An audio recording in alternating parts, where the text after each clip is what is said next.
Voilà, ils sont beaux, les pieds de ceux qui annoncent l'évangile. Soyons les bienvenus.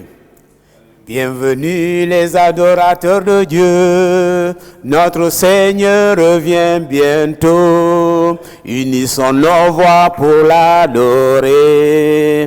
Bienvenue, bienvenue, bienvenue.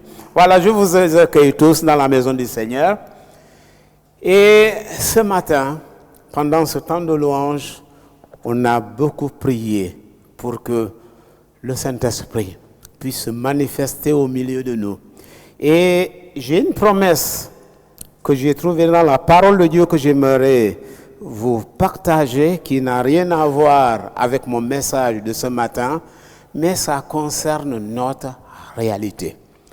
Notre réalité, c'est que nos nations sont sous une sécheresse difficile à comprendre. La terre soupire, les jardins ont de la peine à se développer, les gens souffrent et beaucoup sont étouffés. Et beaucoup de personnes âgées n'ont pas pu tenir face à cette chaleur. Que font les chrétiens? Est-ce que ça nous préoccupe? Ou bien pour nous, c'est normal? Pourtant, Jésus dit, la parole de Dieu nous dit, il cherche un sentinelle. Quelqu'un qui se met quelque part sur une montagne et il guette. Il guette, comme on l'a vu dans le livre d'Habakkuk, il guette un veilleur. Quand nos nations sont en danger, Dieu cherche quelqu'un qui doit être sur la montagne et son rôle c'est de guetter pour entendre de Dieu qu'est-ce qui ne va pas. Et si cette réalité de sécheresse c'est devenu normal pour les chrétiens, c'est que quelque part on a perdu le fil conducteur, le pourquoi on est sur la terre, le pourquoi l'Église est sur la terre. Et je vais vous donner une promesse que Dieu nous a donnée dans sa parole. Et je pense que c'est important qu'on se rappelle de ça avant que nos levées de tous les jours, avant de dormir, qu'on se rappelle. Ça se trouve dans Zacharie chapitre 10, où la parole de Dieu nous dit, le verset 1, « Demandez à l'Éternel la pluie du printemps. L'Éternel produira des éclairs et il vous enverra une abondante pluie. » Le même verset, la suite, « Il donnera à chacun de l'herbe dans son champ. » J'aimerais que chacun prenne cette promesse pour lui. Il donnera de l'herbe chacun dans son champ. Pendant qu'on était en jeûne et prière au CEP, j'ai reçu ce verset et je l'ai partagé. Et puis, une sœur m'écrit un message à Éthiopie. Nous avons reçu de la pluie dans notre champ. Je l'ai réécrit, j'ai dit, pour nous encore, c'est pas arrivé. Mais on attend. Je vais au travail avec mon collègue. Il me dit, il ne va pas pleuvoir. J'ai dit, nous, on a jeûné, on a prié et j'attends cette pluie. Il me dit, mais si la pluie vient, ça va nous empêcher dans le travail. La machine va s'embourber. J'ai dit, ça, ce n'est pas mon problème. Ça concerne toi et moi. Mais ce que moi j'attends, c'est pour que la terre soit irriguée. Le reste, si on ne travaille pas, ça, ce n'est pas mon problème.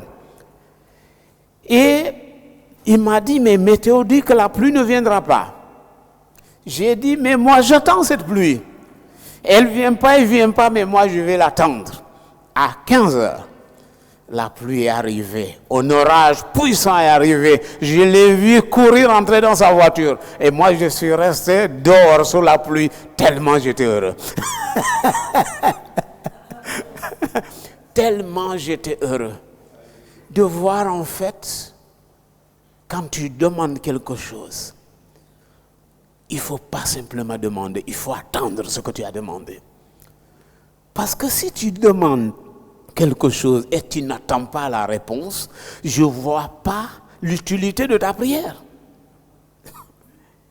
Moi, je l'ai confessé. Mais c'est un jeune dans l'église qui m'a motivé à ça. Parce que j'avais partagé, et un jour il présidait le culte, et puis il a demandé à l'église de se mettre en groupe et de prier pour la pluie. Après, il est venu vers moi, il m'a dit, c'était difficile pour moi de demander à l'église de prier pour la pluie, étant donné que météo dit qu'il n'y a pas de pluie toute la semaine. J'ai dit, tu as fait un pas de foi et Dieu va honorer. Et c'est vrai, quand on regarde la météo la semaine là, il n'y a pas de traces de pluie. C'est plutôt la canicule. Et puis j'ai dit, Seigneur, ce jeune, il a eu beaucoup de courage pour demander à l'église de prier pour que la pluie vienne, alors qu'on sait qu'il n'y aura pas de pluie. J'ai dit, honore sa foi. Fais venir la pluie pour que la foi de ce jeune puisse être fortifiée. Et la pluie est venue. Moi, à la maison, j'ai un tonneau que j'avais mis pour récupérer l'eau de la pluie, pour arroser mon jardin. 2 semaines, j'utilisais l'eau du robinet pour arroser. Mais cette fois-ci, mes 1000 litres, je l'ai eu. Dans mon champ, la pluie est venue. J'aimerais que vous gardez cette promesse, chacun pour soi. Dieu dit, il donnera à chacun de l'herbe dans son champ. S'il n'y a pas de pluie dans ton champ, Dieu te dit, demande. Dieu ne nous demande pas de nous inquiéter. Dieu te dit, demande. C'est comme le bruit qui est venu tout de suite là. On n'a pas besoin de s'inquiéter. Si Jésus est dans notre barque, pourquoi on a peur? Et si c'est les vrais fusils qui arriveront, on va faire comment? Yannick, je pense dans ta prière, tu as anticipé mon sujet. Tu as parlé que Christ est venu pour nous libérer. Et c'est mon sujet de ce matin. Dans ce monde, la société considère certaines vérités. Les scientifiques nous ont donné certaines vérités. Et les gens croient à cette vérité. On nous a dit que la Terre tourne autour du Soleil. Et on a pris ça comme une vérité. Et ce que les historiens nous ont enseigné, on a pris ça comme une vérité. Mais ce que j'aimerais vous dire ce matin, cette vérité-là ne nous libérera pas. Ces vérités que la société considère que c'est une vérité, ces vérités ne vont pas nous faire sortir de nos prisons. Ce matin, j'aimerais parler de la vérité qui rend libre. Nos parents nous ont enseigné des vérités. Nos parents nous ont inculqué des vérités morales, de comportement, comment on va se comporter à table. Qu'il ne faut pas laisser quelque chose dans ton assiette. Chaque famille a essayé d'inculquer des vérités à ses enfants. Mais est-ce que ces vérités vont libérer l'enfant? Non. Le plus important, c'est de découvrir la vérité qui rend libre. Et ça, nous trouvons ça dans Jean, chapitre 8. S'il y a quelqu'un qui veut venir me faire la lecture, Jean, chapitre 8, le verset 30 à 32. Oui. Est-ce qu'il y a une ou un volontaire? Je lui passe le micro. Jean, chapitre 8. La personne peut venir ici et faire la lecture.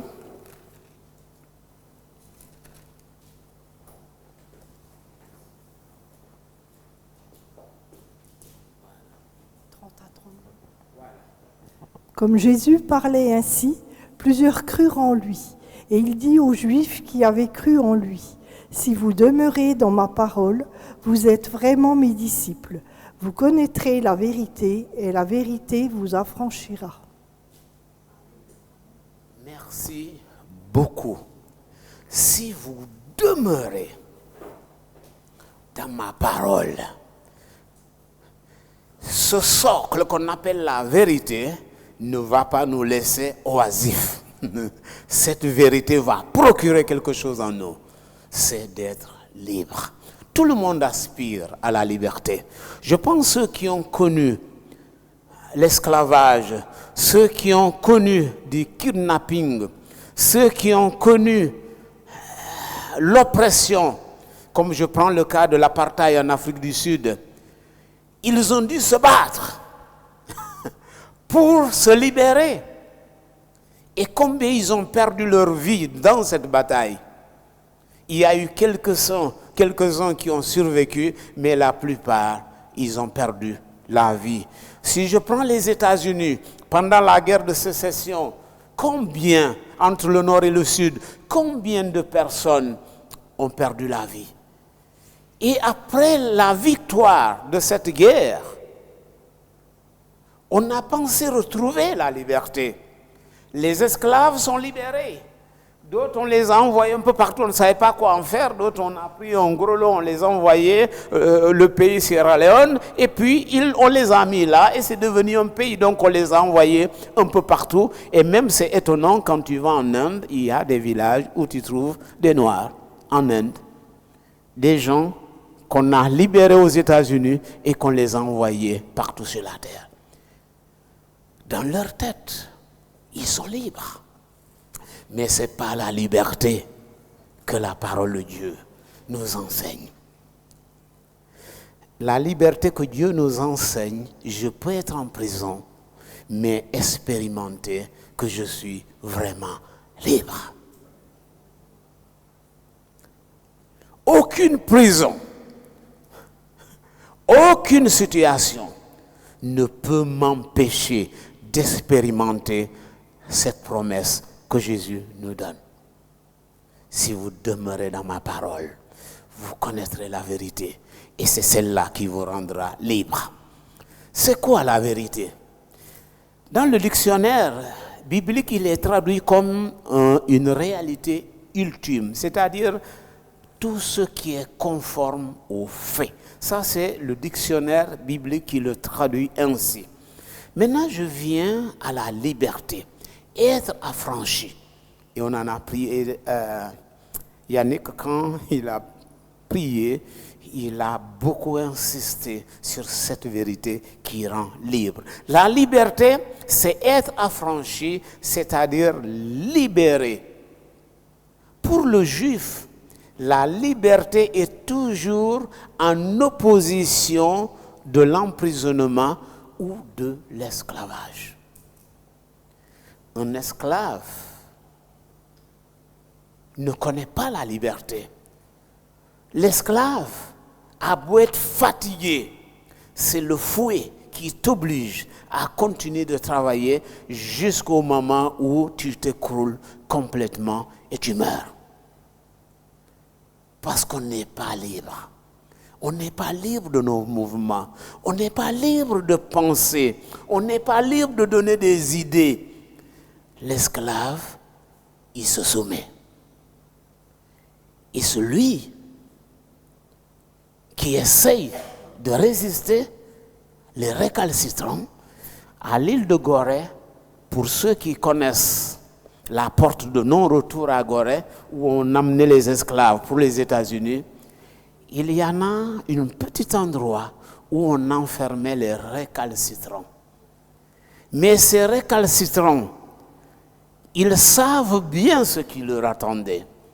Et d'autres ont choisi de mourir sur place que d'aller mourir loin de leur terre. Et la plupart de ceux qui se rebellaient dans le bateau qu'on les emmenait, ils finissaient dans l'eau nourris par les bêtes. C'est les poissons qui s'en nourrissaient. Pour les poissons, c'est une bonne affaire. Mais pour celui qu'on a mis dedans, c'était une fin d'un espoir. Être affranchi, libéré du joug de l'esclavage ou libéré de la prison.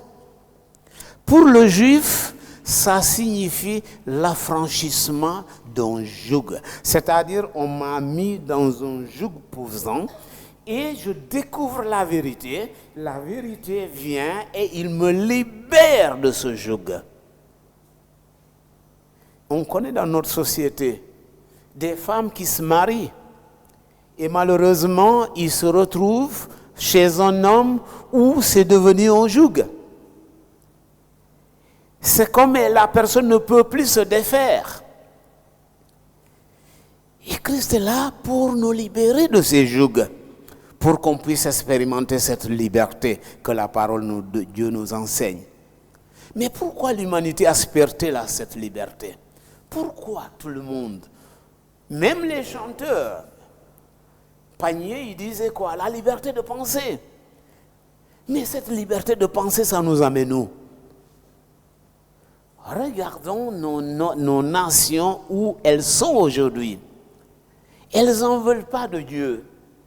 Elles ne veulent pas entendre parler de Dieu. Dans nos écoles, dans nos institutions, interdiction totale. Mais regardons ce qui se passe, nos économies.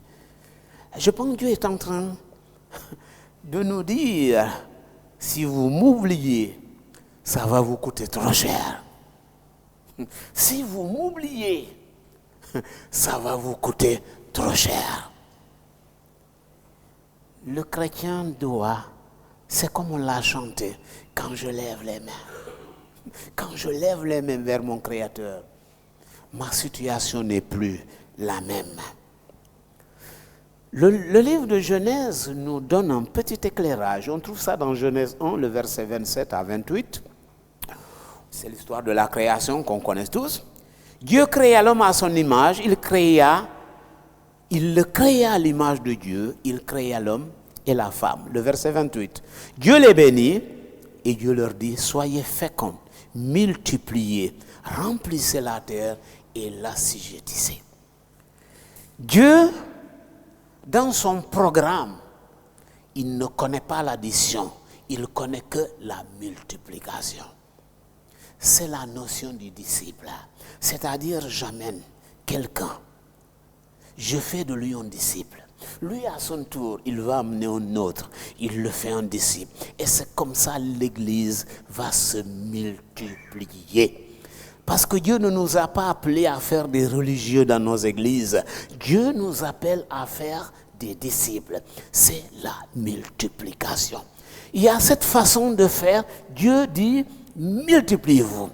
Donc la multiplication peut se faire à travers l'évangélisation. La multiplication aussi peut se faire en ayant beaucoup d'enfants. On peut remplir une église avec des enfants. C'est les deux façons qu'on peut faire. Si chacun se met à avoir 10 enfants, s'il y a 10 couples, imaginez combien il y en aura dans l'église. Dieu dit, multipliez-vous. Ça, c'est le plan de Dieu. Ça ne sert à rien de se multiplier si on ne sait pas s'en occuper. Ça ne sert à rien. Mais je pense, dans nos vies, si on se multiplie, en faisant des disciples, je crois en 10 ans, des milliers de personnes entendront l'évangile. C'est une mission que Dieu nous a donnée. Il dit, remplissez la terre, élargissez vos tentes. C'est vrai, en Europe, je vois que c'est très compliqué parce que tu peux élargir tes tentes. Mais quand les enfants sont adultes, il n'y a personne, tu te retrouves tout seul avec ta femme. Ça, c'est la réalité de l'Europe. Tu te retrouves tout seul. Et les chambres, tout ça que tu as fait, tu as élargi tes tentes, il n'y a personne. Ils sont tous partis. Et c'est peut-être pour ça que les gens se disent, non, je réfléchis différemment. Mais je pense, en tant que chrétien, notre notre pensée doit être alignée à la parole de Dieu.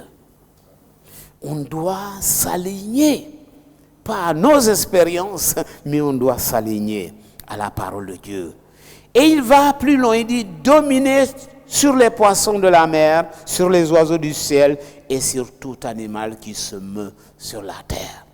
Pour ceux qui connaissent la forêt, tu peux être tout seul dans une forêt.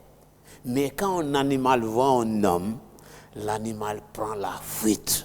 Parce que Dieu a fait les choses ainsi. Moi, ma grand-mère a eu beaucoup de problèmes parce qu'il récoltait des huîtres. Et le repas à midi, c'est des mangues. Donc ils ont leur hutte et puis ils grillaient les huîtres, ils les récoltaient tout ça, ils les enlevaient des coquilles. Et à un moment donné, les singes ils se réunissent aussi à leur côté. Les mamans ils récoltaient les huîtres, les singes ils réfléchissaient comment faire pour manger. Donc à un moment, les singes venaient en bande dans les huttes de ces mamans. Et les singes n'ont jamais peur d'une femme. S'il y a un homme qui est là, aucun singe ne va s'approcher. Mais si le singe regarde et qu'il voit que c'est que des femmes qui sont là, mais le singe, il peut même venir en chantant parce qu'il n'a pas de souci. Et ma grand-mère s'est retrouvée des fois, le singe entre dans sa hutte, les singes récupèrent toutes ses mangues et elle n'a rien à manger à midi. Mais la parole de Dieu nous dit, Dieu nous a donné l'autorité pour dominer sur tout ce qui est sur la terre.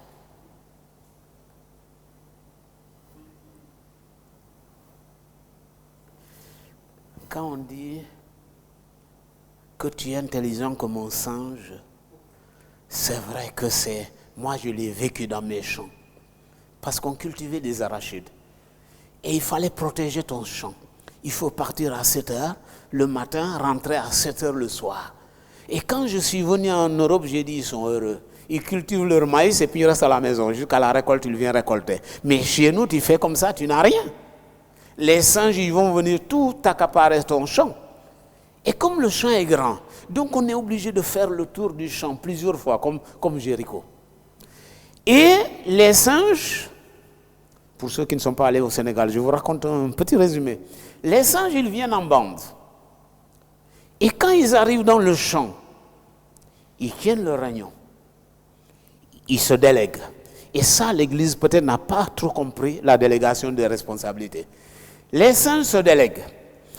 Une partie, ils décident de monter sur les arbres pour surveiller comme sentinelles, comme ce que je vous ai dit au début, de ce que Dieu nous demande d'être des sentinelles. Ils cherchent quelqu'un qui se tient à la brèche.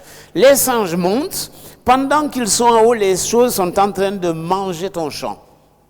Alors ils sont en train de manger. Quand ils ont le ventre plein, ils remontent sur les arbres et les autres qui étaient en haut redescendent pour manger. Et s'il y a le propriétaire arrive de loin, le sentinelle signale les autres et puis descend et puis il se barre. Donc chez moi, quand tu vois un singe dans ton champ, il faut être sûr qu'il y en a une vingtaine dedans. Tu vas peut-être voir un singe, mais sois sûr, ils sont en train de ramper entre les sillons de tes arachides et ils sont en train de manger couché à plat au niveau des arachides et de loin, tu ne sais même pas qu'il y a un singe là. Dieu nous demande d'être des sentinelles. Et l'image des singes est quand même parlant pour l'Église de Jésus-Christ. Dieu cherche un homme qui se tient à la brèche pour que lui ne détruise pas nos peuples. Et je pense, on peut répondre comme il faut, à qui enverrai-je? Ésaïe a répondu, me voici, envoie-moi. Il a dit de dominer sur tout ce qui se passe sur la terre. Et le verset 31, Dieu il s'assoit, après avoir tout fait, il s'assoit, il vit tout ce qu'il avait fait, et voici cela était bon. Dieu apprécie lui-même ce qu'il a fait. Il n'a pas attendu que quelqu'un vienne le féliciter. Lui-même, il s'est dit, mais en fait, je me rends compte que ce que j'ai fait, c'est très bon. Mais après, dans ce qu'il a considéré comme bon, il s'est rendu compte qu'il y a quelque chose qui a manqué dans ce qu'il a dit que c'était bon. Genèse 2, le verset 18. L'Éternel Dieu dit, il n'est pas bon que l'homme soit seul, je lui ferai une aide semblable à lui. La notion de la multiplication a commencé là. Depuis la création, la notion de Dieu, au lieu que ça soit l'homme sur la terre, il a fallu une autre personne et la multiplication a commencé là. Et après, il y a les enfants qui sont venus, ainsi de suite, et on peut devenir comme les grains de la terre, de la poussière de la terre, comme les promesses que Dieu a données à Abraham. Le chapitre 3 de la Genèse nous montre comment le mal s'est introduit dans notre monde. On n'aura pas le temps de le lire parce que l'heure tourne, il est déjà à midi. Oh là là, ça va trop vite. Voilà, donc, Genèse chapitre 3 nous montre comment le mal. Parce que quand Dieu a créé, Dieu a dit, c'était très bon ce que j'ai fait.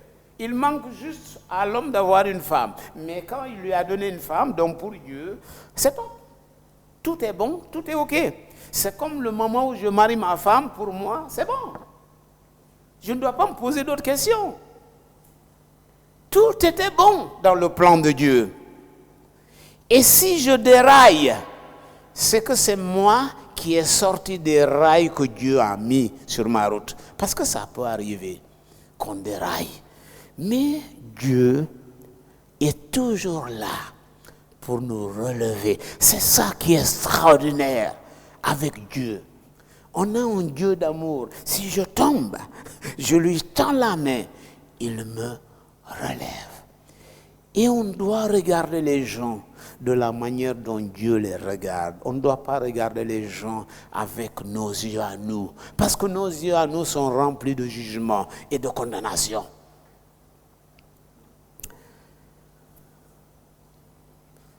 Le mal s'est introduit dans notre beau monde que Dieu a créé. Et c'est là où on a eu la cause de tous les maux, la cause de toutes les douleurs, l'angoisse de tous les hommes se trouve renfermée dans un petit mot qu'on appelle péché. Toute cette souffrance qui s'est introduite dans le monde où Dieu a créé, il a dit que tout était bon. Donc, tous ces maux sont arrivés dans notre monde à cause du péché. Le péché a changé la nature humaine. Il a détruit l'harmonie intérieure de la vie de l'homme. Parce qu'avant, il y avait une intimité entre Adam et Ève. Quand le péché est venu, Adam a commencé à réagir différemment. Ce n'était pas le même homme avec la nature divine que Dieu a mis dans son cœur. Il a commencé à réagir. C'est la femme que tu m'as donnée qui m'a induit dans le péché. Mais ce n'était pas le comportement d'Adam avant. Mais quand il a été affecté par le péché, alors Adam a commencé à réagir. La nature charnelle a vu le jour depuis le jour où le péché est entré sur cette terre. Tous les désordres mentaux, toutes les maladies, toutes les destructions, les guerres qu'on connaît aujourd'hui ont pour origine le péché. Imaginez-vous les Américains qui quittent des milliers de kilomètres pour aller agresser un pays qui ne se retrouve même pas dans le même continent. Imaginez qu'est-ce qui motive l'homme. Imaginez les Russes qui se lèvent et qui veulent envahir l'Ukraine. Ce n'est pas le cœur de Dieu. Ça, c'est le péché qui habite en nous, qui nous rend orgueilleux et qui nous fait croire qu'on est plus fort que tout le monde. Et le plus fort cherche à dominer le plus faible. Et quand Jésus est venu, il s'est identifié à nous et il nous appelle frères. la mentalité du ciel est complètement différente de la mentalité que j'ai et la mentalité que vous avez. C'est diamétralement opposé. Le péché engendre la folie dans le cerveau et met un poison dans le cœur. Ça veut dire que Donald Trump se voit invincible, qu'il a l'armée le plus puissant du monde et qui peut se permettre d'aller dans un pays, choper leur président parce qu'il est le plus fort et puis il part avec. Et personne n'ouvre la voie. Même ceux qui croient le droit international, tout ça, tous muselés. Pour comprendre la société, pendant la Coupe d'Afrique, un joueur a eu un carton rouge. Et quand le président est intervenu, ils ont enlevé le carton rouge. Donc ça veut dire que le monde n'a ni règles, ni loi. C'est seulement le plus fort qui domine sur le plus faible. Que Dieu nous enlève cette mentalité. Moi je prie, dans mon cœur je prie. Je dis Seigneur, mets dans nos gouvernements des chrétiens qui craignent l'Éternel. Dans chaque poste de nos autorités, qu'il y ait des chrétiens. Mais les chrétiens sont tellement saints qu'ils restent à distance de la politique. Si tu ne fais pas de la politique s'occupera de toi. Parce que les décisions que ces gens vont prendre, ces décisions vont t'affecter. Pour ne pas que ces décisions t'affectent, l'Église doit prier pour que nos enfants puissent décoller, parce que la Bible dit qu'on n'est pas la queue mais la tête. Pour que nos enfants brillent à l'école et que nos enfants occupent les places clés de nos sociétés. Et quand on l'a vu l'histoire de Joseph en Égypte, là où Dieu l'a mis, il a sauvé l'Égypte de la famine. Mais si nos chrétiens sont sous des chaises, parce qu'ils sont trop saints, oh là-bas la politique c'est que du mensonge. Non, c'est pas l'endroit où je vais aller. Oh. Moi mon endroit c'est à l'église. Alors là-bas je suis bien. Là je peux chanter. Là je peux louer Dieu. Et là personne ne va venir me déranger. Mais on a peur d'aller faire face aux décisions que l'État nous fait subir. Je pense que l'Église de Jésus-Christ doit prier. Qu'il n'y ait pas un chrétien dans nos institutions, mais qu'il y ait plusieurs chrétiens dans chaque institution de nos pays. Et vous allez voir que d'autres lois ne passeront plus jamais. Parce que les chrétiens vont l'étouffer même sur place avant que ça sorte pour être voté. Que Dieu réveille son Église. Arrêtons de s'endormir. Réveillons-nous. Réveillons-nous. J'ai des chrétiens qui me disent, oh, moi je ne fais pas de politique. Hein. Je dis, c'est bien, tu ne fais pas de politique. Mais la politique s'occupera de toi. Un autre me dit, mais moi je ne vote pas. Oh, pourquoi? Moi je ne vote pas. J'ai dit, ah bon, tu ne votes pas? Il m'a dit, oui. J'ai dit, mais les décisions que le vote va procurer, cette décision, s'ils sont bons ou s'ils ne sont pas bonnes, tu vas les subir. Je pense que les votes aussi sont là pour qu'on puisse exprimer notre voix. Et si on veut vivre en réclusion comme des prisonniers chrétiens, ça ne va pas avec la parole de Dieu. On dit qu'on est chrétien, mais on se comporte comme des prisonniers. Mais Christ est venu pour nous libérer. Christ est venu pour nous rendre libres. Pour que la société entende notre voix.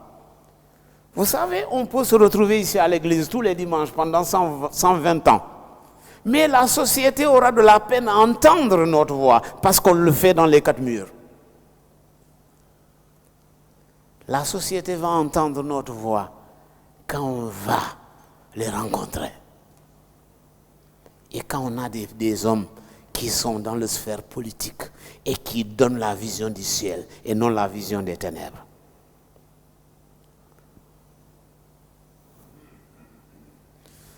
J'ai dit que le péché engendre la folie dans le cerveau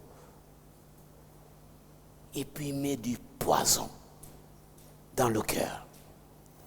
Ça veut dire que le péché ne fait jamais de bien à quelqu'un. Le péché, c'est comme un cancer. Quand on lui ouvre la porte, il entre et il te ronge jusqu'à laisser que la peau et les os. Le péché n'est pas là pour nous faire du bien. Le péché est comme un poison qui est là pour nous détruire et on ne doit pas collaborer avec le péché. Condamnons le péché de la manière dont Dieu le condamne. Dieu, il aime le pécheur, mais il condamne le péché. Il est décrit dans la Bible comme une maladie terrible et épuisante et demande un remède radical. Vous savez, quand je suis mordu par un serpent, il me faut l'antidote, un remède radical qui me libère du poison, du venin que le serpent a injecté dans mon corps. Donc, le péché, c'est une maladie et il faut un remède radical pour nous libérer. Et toute l'humanité est plongée dans les ténèbres causées par le péché. Et quand on regarde dans le Romains 5, le verset 12, Adam avait choisi de manger le fruit de l'arbre défendu et par conséquence, il a ouvert les vannes de la mort sur la terre. Parce qu'avant, on ne connaissait pas la mort. Le moment où Adam a désobéi, il a ouvert les vannes et la mort s'est introduite sur la terre. Et la mort est venue. Et c'est comme elle a été invitée. Parce que la mort ne faisait pas partie du projet de Dieu sur cette terre. Mais à cause de la désobéissance, Adam, de ses propres mains, a ouvert le robinet et la mort est venue sur la terre. La mort est étendue sur tous les hommes. Adam, créé spécialement par Dieu, est devenu le premier transgresseur de la loi en mangeant le fruit de l'arbre défendu.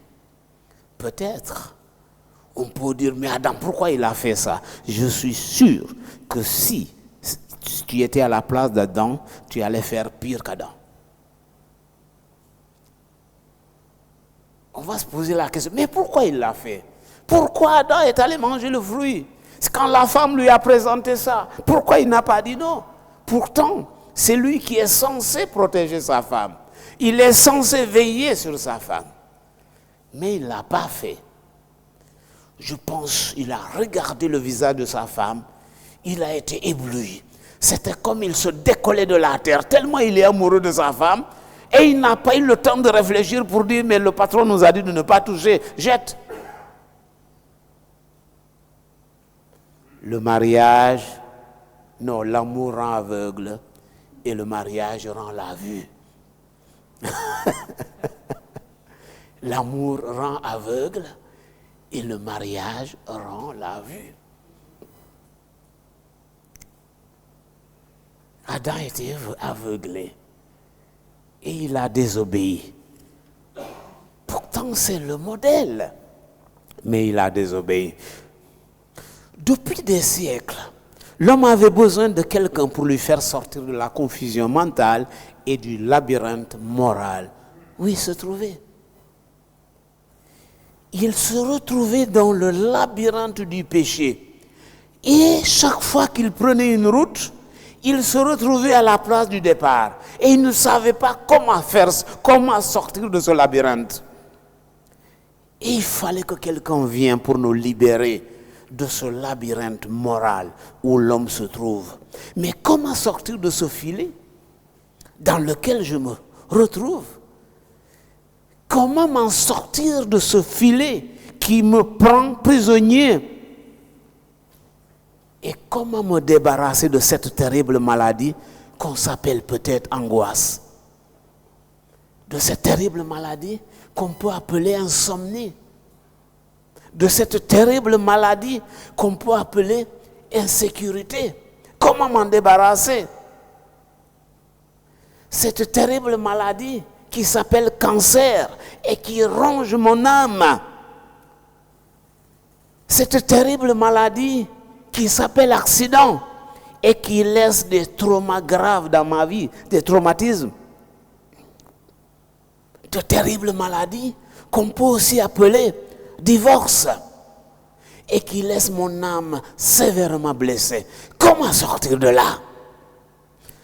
Cette terrible maladie qui s'appelle peut-être pauvreté.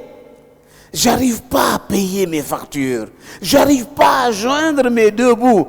Comment? Qui me délivrera de cette pauvreté? De cette terrible maladie qui s'appelle peut-être dépression. Et qu'on voit tout noir. Dieu te dit que c'est beau. Voilà tout ce que j'ai créé. C'est formidable. Mais toi, tu vois que tout noir. Que rien ne va. Que je ne sers à rien sur cette terre. Pourquoi je suis venu sur la terre? Pourquoi je suis dans cet état? Pourquoi je suis né? Je regrette d'être né. Pourtant, Dieu te dit, tout ce que j'ai fait, c'est formidable. Mais ta dépression te dit, tu es nul. Tu ne veux rien du tout. À qui tu veux croire? La parole? Ou c'est toi? Si la parole de Dieu te dit que c'est beau, et toi tu dis que c'est mauvais, je t'encourage ce matin à croire à la parole, pas croire à tout ce poison que le diable infiltre dans tes pensées pour t'empêcher de vivre, pour t'empêcher de te réjouir, pour t'empêcher de réaliser pourquoi tu es sur cette terre. Dieu ne nous a pas mis sur la terre pour être malheureux. C'est que si je suis dans cet état, c'est que je n'ai pas encore compris. Vous savez, être bien, c'est pas forcément dire que je n'ai pas de problème, que je ne suis pas malade, que tout va bien. Les apôtres, quand on les a bien chicotés en prison, les gens les entendaient louer Dieu. Même dans les épreuves, on peut être bien. Même comme la maladie ronge ma peau, dans mon âme, je suis en paix. Et malheureusement, les chrétiens, quand ils sont malades, les premières conséquences qu'on remarque d'eux, ils dépriment. Complètement opposé à ce que la parole de Dieu nous dit. Parce que la paix que Dieu a mis dans mon cœur, ni la maladie, ni la souffrance ne peut l'affecter. C'est quelque chose que Dieu met en nous. Ce n'est pas quelque chose qu'on a mérité, mais c'est quelque chose que Dieu a déposé en nous. Parce qu'il veut que tu deviennes un homme et une femme inébranlables. Moi, dans le monde du travail où j'aime dire indéboulonnable. C'est-à-dire tu peux avoir toutes les clés de ce monde, tu arrives, ce boulon, tu ne peux pas l'enlever. Et la clé, ça peut être les maladies, ça peut être les difficultés, ça peut être les rejets. Mais le chrétien, Dieu nous appelle à rester serein.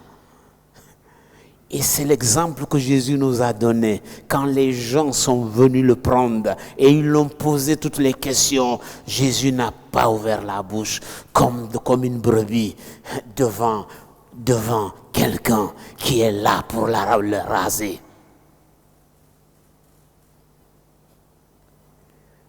Si Jésus nous a donné cet exemple, c'est que il nous invite à nous aligner, même quand c'est difficile. On l'a chanté. Même quand c'est difficile, même quand je suis fragile, même si je suis fragile, peut-être ta fragilité, ça va peut-être te permettre d'entendre facilement la voix de Dieu. Mais malheureusement, quand on est fragile, au lieu que on amène notre fragilité pour entendre ce que Dieu veut nous communiquer, notre fragilité nous conduit loin du Seigneur. Et on commence à se plaindre. Et on commence à se plaindre. Dans ma vie, j'ai jamais vu quelqu'un, à cause de ses plaintes, Dieu l'a exaucé. Est-ce que quelqu'un une fois a vu ça? Quelqu'un qui passe toute sa vie à se plaindre et il a été exaucé par les plaintes. Moi, je n'ai pas encore vu. Si quelqu'un rencontre ça, qu'il m'informe. Je ne suis pas encore au courant. Comment sortir de ce labyrinthe? S'il y a un chemin, comment le trouver? Si ma fragilité est en train de me descendre, les gens sont heureux, mais moi je suis malheureux. Je chante à l'église, mais mon cœur, je suis malheureux ou malheureuse. Comment m'en sortir de ça? Parce que ce n'est pas une vie. Ce n'est pas une vie. Si je suis chrétien et je ne connais pas ce que ça veut dire la joie, ce n'est pas une vie. J'aimerais juste te dire ce matin que le trône de la grâce de Dieu est un trône de miséricorde et non de jugement. Le trône de la grâce de Dieu, c'est un trône de miséricorde. Ça veut dire, dans l'état où tu te trouves, si tu es heureux, si tu es malheureux, ou si tu es déprimé, ou tu passes toutes tes journées à te plaindre, ou tu passes tes journées à critiquer les autres, ou tu passes tes journées à critiquer les autres, ou tu passes tes journées à voir tout ce qui ne va pas. Tu ne vois pas ce qui est bien, mais tu vois tout ce qui ne va pas. Le trône de la grâce de Dieu, c'est un trône de miséricorde. Ça veut dire que si dans ma vie, je suis en opposition à la parole de Dieu, Dieu m'invite à aller vers lui pour que le vieil homme soit dépouillé et déposé sur le trône de la grâce pour que je puisse connaître la vraie liberté et m'épanouir dans ma marche avec le Seigneur. Jean 14, verset 6, Jésus nous dit qu'il est le chemin, qu'il est la vérité et qu'il est la vie. Et nul ne peut venir au Père sans passer par lui. On a besoin d'aller se jeter dans les bras du Seigneur pour expérimenter la liberté. Si je suis chrétien et je suis encore prisonnier, c'est que je n'ai pas encore rencontré celui qui me rend libre. Parce que ça nous arrive, nous chrétiens. On m'a annoncé l'évangile. On m'a parlé de Jésus. J'ai tellement bien compris de Jésus qu'en fin de compte, j'ai décidé de fabriquer mon propre Jésus. Et comme ce Jésus que je suis en train de croire, ce Jésus qui fait que je vais à l'église, c'est moi qui l'ai fabriqué, alors je vais aller à l'église toute ma vie, je peux chanter, je peux louer, je peux intercéder, je peux même parler en langue. Mais pas de transformation, parce que ce n'est pas le bon Jésus. Combien de chrétiens se sont mis à fabriquer des Jésus et ils sont convaincus de ce Jésus qu'ils croient, mais parce que c'est eux qui les ont fabriqués. Parce qu'ils peuvent contrôler ce Jésus qu'ils ont fabriqué. Et quand je rencontre Jésus, et que pendant 1 année, 2 ans, 3 ans, ma vie n'a pas changé, je dois m'interroger. Quel est ce Jésus que j'ai rencontré? Est-ce que c'est Jésus de la Bible ou c'est Jésus que j'ai pris mon crayon et puis j'ai fabriqué? Et ça, c'est chacun de se poser la question devant le Seigneur. Et la sœur nous a lu ce verset 30 de Jean 8. Si vous demeurez dans ma parole, autrement dit, si vous restez fidèles à mes paroles, vous êtes reconnus comme disciples. Si vous demeurez dans ma parole, autrement dit, si vous restez fidèles à mes paroles, vous êtes reconnus comme disciples. C'est à partir de là que vous connaîtrez la vérité Et cette vérité vous rendra libre. Si je demeure dans la parole de Dieu, si je reconnais Jésus, je l'accepte comme mon Seigneur, je laisse Jésus travailler mon cœur, alors à partir de là, je croise sur ma route ce Jésus qui me rendra libre. Pour terminer, la vérité nous libère du doute. Parce que c'est comme une balance. Il y a le doute qui est là et il y a la vérité qui est là. Et des fois, la balance du doute est tellement élevée que la vérité. Et on doit faire attention à qui croire. La vérité ou le mensonge? Je pense, les personnes qui dépriment, ils savent bien ça. Ils connaissent bien comment ils se font manipuler par le diable. Du matin au soir, ils sont manipulés. Une fois au travail, il y a un collègue très grincheux. Il arrive, il m'attaque. À un moment, la vieille nature a commencé à avoir la fumée au fond de mon cœur. Mais à un certain moment, je me suis ressaisi. J'ai dit une parole. J'ai dit, tu es très petit pour gâcher ma journée. Tu es très petit. Tu es insignifiant pour gâcher ma journée. Et j'ai gardé ma paix. J'ai gardé ma joie. Et j'ai gardé cette victoire que Dieu m'a procurée. Pourquoi laisser les gens gâcher votre journée? Pourquoi? Pourquoi tu arrives dans ton lieu de travail, tu laisses ton collègue gâcher ta journée et puis tu rentres à la maison complètement déçu? Mais quand les démons commencent à se manifester à travers tes collègues, dis à ce démon dans ton esprit, tu ne vas pas aller le dire à ton collègue, hein? Tu vas dire à ce démon qui agit à travers ton collègue, démon, tu es très petit pour gâcher ma journée. Tu n'as pas besoin de dire, démon, je te chasse au nom de Jésus. Si tu as l'autorité, si tu montres au démon que tu n'as pas peur de lui, il n'a même pas besoin de s'occuper de lui. Comme un pasteur Padetoukoum, que j'ai assisté à un de ses messages à Abidjan, il a prêché. Au moment où il y a eu des manifestations diaboliques dans l'église. Des manifestations. Le pasteur, il dit, démon, tais-toi. Quand je finirai de prêcher, je venirai m'occuper de toi.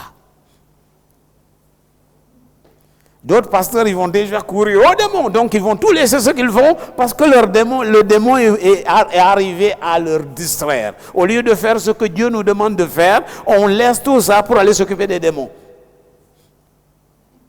Il lui a simplement dit, tu es petit pour déranger ce que je suis en train de faire ici. Tais-toi. Et le démon s'est tué. Il n'y avait pas de bruit. Quand il a fini de prêcher, alors il y a une manifestation incroyable. Et puis là, il est allé, il a dit maintenant, démon sort. Et le démon est sorti.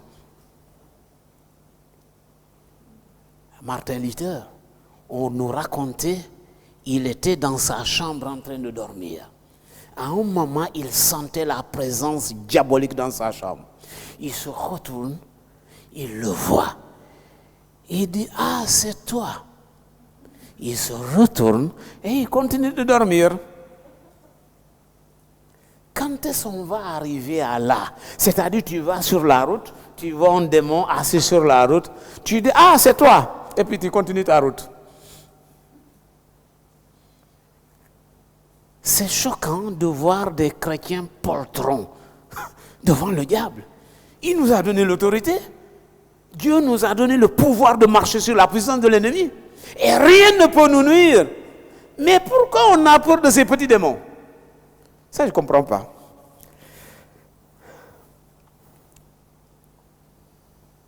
La vérité nous libère de la confusion.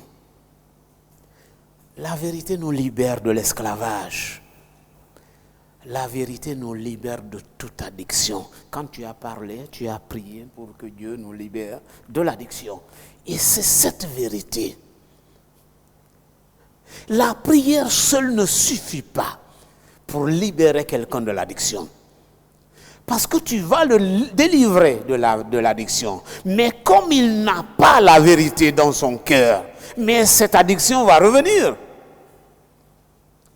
Mais quand il a cette vérité dans son cœur, alors la parole de Dieu nous dit quoi? Vous connaîtrez la vérité et la vérité vous rendra libre. Et des fois, un jour, je suis allé visiter quelqu'un et puis on a parlé de ses addictions, un chrétien, mais qui était sous addiction. Il m'a dit, prends mon paquet de Marlboro, jette-le dans la cheminée. C'était en hiver, il y avait le feu dedans. J'ai dit, je ne le ferai jamais. Il me dit, pourquoi? J'ai dit, mais je vais le jeter dans la cheminée. Quand tu sors ici, tu vas retourner acheter. Donc, ce n'est pas la peine. C'est du temps perdu. Et des fois, nous perdons notre temps. Amenons les gens à la vérité.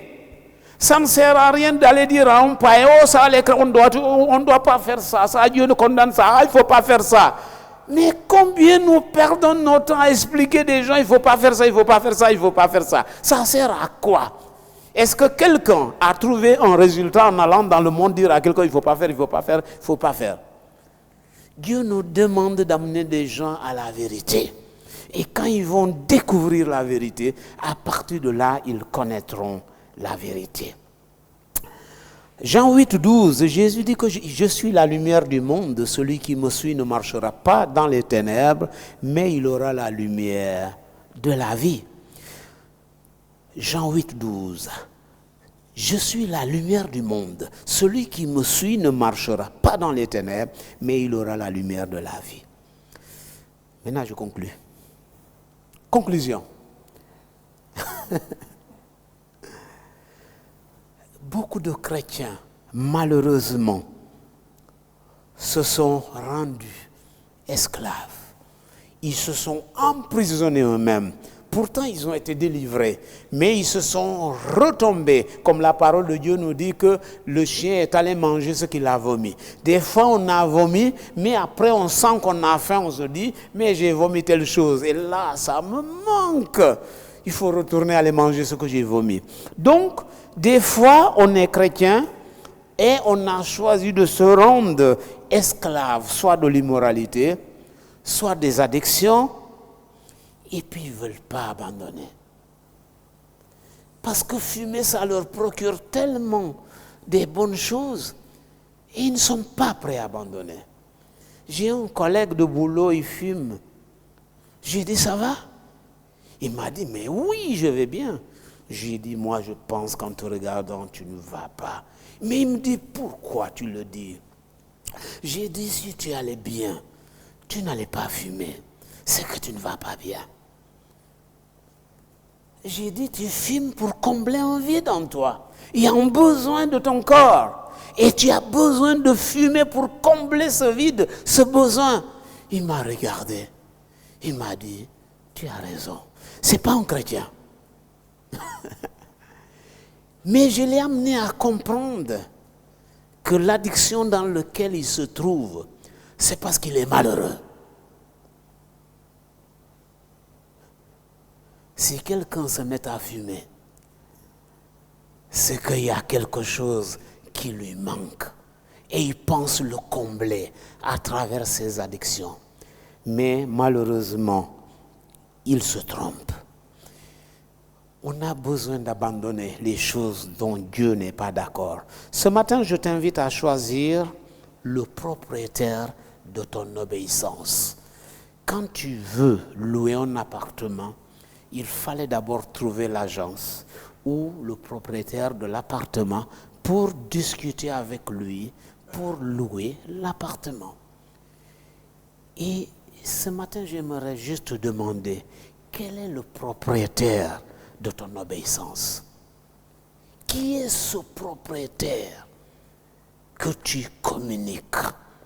Quel est ce propriétaire de ton obéissance afin de pouvoir vivre libre ou vivre dans la servitude on a toujours le choix, soit vivre libre ou soit vivre dans la servitude. Choisis Christ qui conduit à la justice et à la vie éternelle. Ton choix déterminera ta liberté. Soit vivre libre ou soit vivre dans le joug. Mais moi, je te conseille, comme la parole de Dieu nous le dit, choisis la vie et tu vivras. Amen.